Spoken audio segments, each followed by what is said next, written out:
Lyca production Subaskaran மற்றும் red Jain movies தயாரிப்பில் உலக நாயகன் கமல்ஹாசன் நடிப்பில் பிரம்மாண்டமான இயக்குனர் சங்கர் இயக்கத்தில் இந்தியன் 2 வெற்றி நடை போடுகிறது. மேற்கு தொடர்ச்சி மலையில 3 அணைகள் இருக்கிறது. குறிப்பாக பாபநாசம், சேவலாறு, மணிமுத்தாறு. இந்த 3 அணைகளுடைய பாத்தீங்கன்னா மிக பிரதானமான விவசாயம் மற்றும் குடிநீருக்கு பயன்பாட்டு கொண்டிருக்கிறது. கடந்த சில வாரங்களாக மேற்கு தொடர்ச்சி மலையின் அதிக மழை காரணமாக அணையினுடைய நீர்மட்டமானது தற்போது உயர்ந்து வருகிறது. கடந்த சில நாட்களாக தொடர்ந்து அந்த பாபநாசத்தில் காரணமாக பாத்தீங்கன்னா நேற்று 106 அடியாக இருந்த பாபநாசம் அணை தற்போது 110 அடியாக உயர்ந்திருக்கிறது. அதே போல் சேவலாறு அணை நேற்று 120 அடியாக இருந்தது, இன்று 129 அடியாக இருக்கிறது. பாபநாசத்துடைய நீர்வரத்து நேற்று குறைவாக இருந்தது. ஆனால் சற்று நேற்று தொடர்மழை காரணமாக பாபநாசம் அணையில் 4915 வினாடிக்கு நீர்வரத்து கொண்டிருக்கிறது. தொடர்ந்து இந்த அணையினுடைய நேற்று ஒரு நாள் மட்டுமே 4 அடி உயர்ந்துள்ளது. அதே போல் சேவலாறு ஒரே நாளில் 9 அடி உயர்ந்துள்ளது.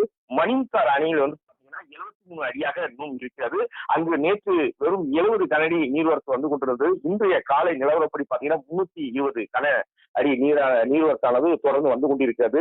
கடந்த சில வருடங்களுக்கு முன்பெல்லாம் பாத்தீங்கன்னா போதிய மழை இல்லாமல் அணையுடைய நீர் மட்டம் குறைந்தது. ஆனால் விவசாய பணிகள் கூட சென்ற ஆண்டுகள் கூட செய்ய முடியாத நிலை இருந்தது. ஆனால் இந்த ஆண்டு டிசம்பர் மாதம் முதலே தொடர்ந்து மழைகள் பெய்து அணையுடைய நீர் மட்டம் தற்போது வரை ஒரு நல்ல ஒரு கொள்ளளவாக இருக்கிறது. விவசாயத்துக்கு போதிய தண்ணீரும் இருக்கிறது. குடிநீர் தட்டுப்பாடு கூட இந்த ஆண்டு வரதுக்கு வாய்ப்பில்லை. தொடர்ந்து இந்த மழை காரணமாக அணையினுடைய நீர் மட்டம் நல்லா உயர்ந்து இருக்கிறது.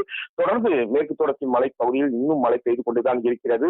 நீர்வரத்தும் சற்று உயர்ந்துதான் வருகிறது.